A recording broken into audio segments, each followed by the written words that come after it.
আসসালামু আলাইকুম। আজকে আমরা শিখবো হলো কিভাবে আমরা ডিটেলস মধ্যে সামারি দেখতে পারি। তো সামারিটাকে আমরা কিভাবে ইউজ করবো এটার জন্য আমরা যদি আবার ভিজুয়াল স্টুডিওতে যাই, সেখানে আমি আমার ফাইলের মধ্যে আগে করা একটা ফাইল, যেটার মধ্যে আমি জাস্ট হলো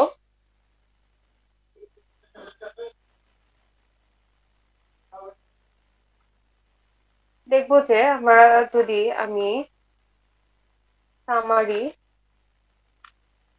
সামারিটা একটা ইউজ করি, তো সামারির মধ্যে মাই নেম ইজ রহিম, এরকম কিছু একটা লিখতাম, যেটা আমি গোলাইভের মধ্যে যদি আমি যে দেখি, তো এটা আসবে। তো আমি একটা কাজ করি, এটা ডিটেলের মধ্যে ইনফর্ম করে দিই যে আমি ডিটেলস দিলাম। তো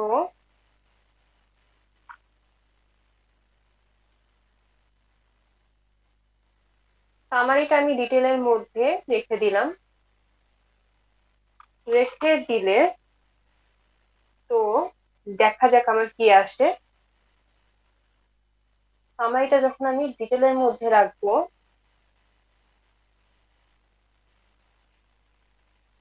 এরকম একটা অ্যারো বাটন আসবে, অ্যারোটা একবার নিচে আসবে, অ্যারোটা একবার উপরে আসবে। তো এভাবে আমরা সামারিটা ইউজ করতে পারি।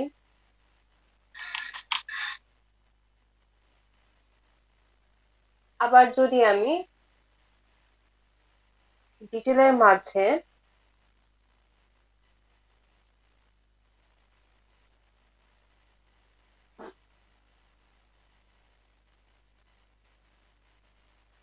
এটা দিয়ে দিই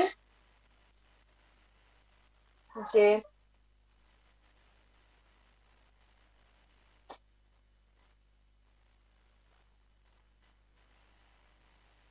এইভাবে ডিটেল কথাটা লিখি, ডিটেল। তো তারপরে এখানে আমি ডিটেলটা জাস্ট ক্লোজ করে দিব। তো ডিটেলস এর এখানে আমি কিছু একটা দেখলাম যে মাই নেম ইজ নট রহিম। বাস আমি এগুলো লিখলাম, স্পোক করে গোলাইভে গেলাম। তো যখন আমি ডিটেলে ক্লিক করব, তখন এইভাবে কিন্তু আমার ভিতরে যে লেখাটা আছে আমি সেটা দেখতে পাচ্ছি।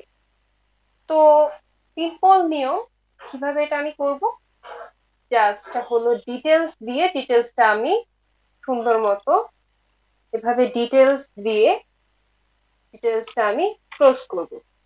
তো ডিটেলস এর মধ্যে আমি যেটা দিতে চাই, ধরেন আমি দিতে চাই here is all about information you gate.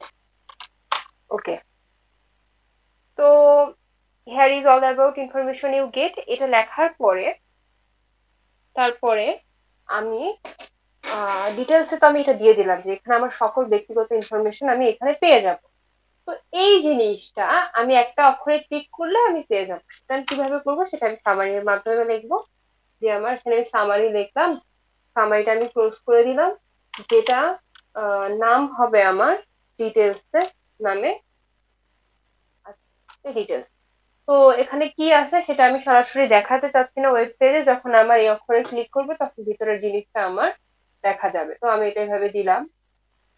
যখন আমি এখানে ক্লিক করলে অ্যারোটা নিচের দিকে চলে আসবে এবং এখানে আমি সকল ইনফরমেশনটা দেখতে পাবো। তাহলে এই আমার সামারিটা শেষ। তো নেক্সটে আমি যাব।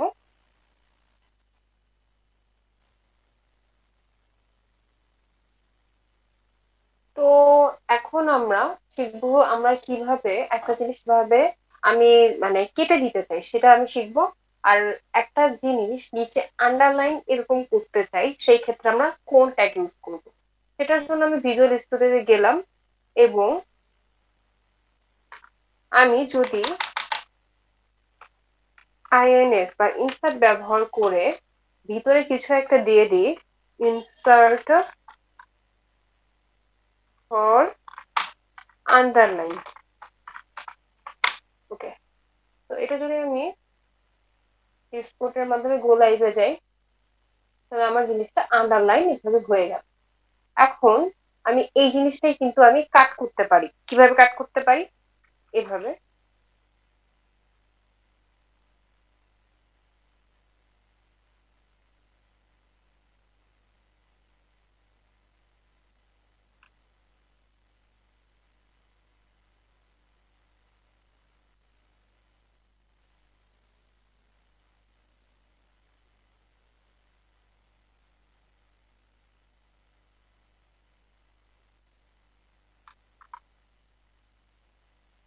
এভাবে আমি জিনিসটাকে কাট করতে পারি। তাহলে নিচের লাইনটা আমি ব্যবহার করেই সাধারণত ইনসার্টের ক্ষেত্রে আন্ডারলাইনের জন্য। আর আমার মাঝখানে যেটা ক্রস দিয়ে আমরা অনেক সময় খাতায় লিখতে গেলে ক্রস দিয়ে জিনিসটা কাট করে দেই না, যেটা আমাদের দরকার নেই, সেই জিনিসটা আমরা দিতে জেল ইউজ করি, মানে ডিলেট টাইপের। আচ্ছা, তাহলে আমরা পরেরটা একটা এখন শিখবো।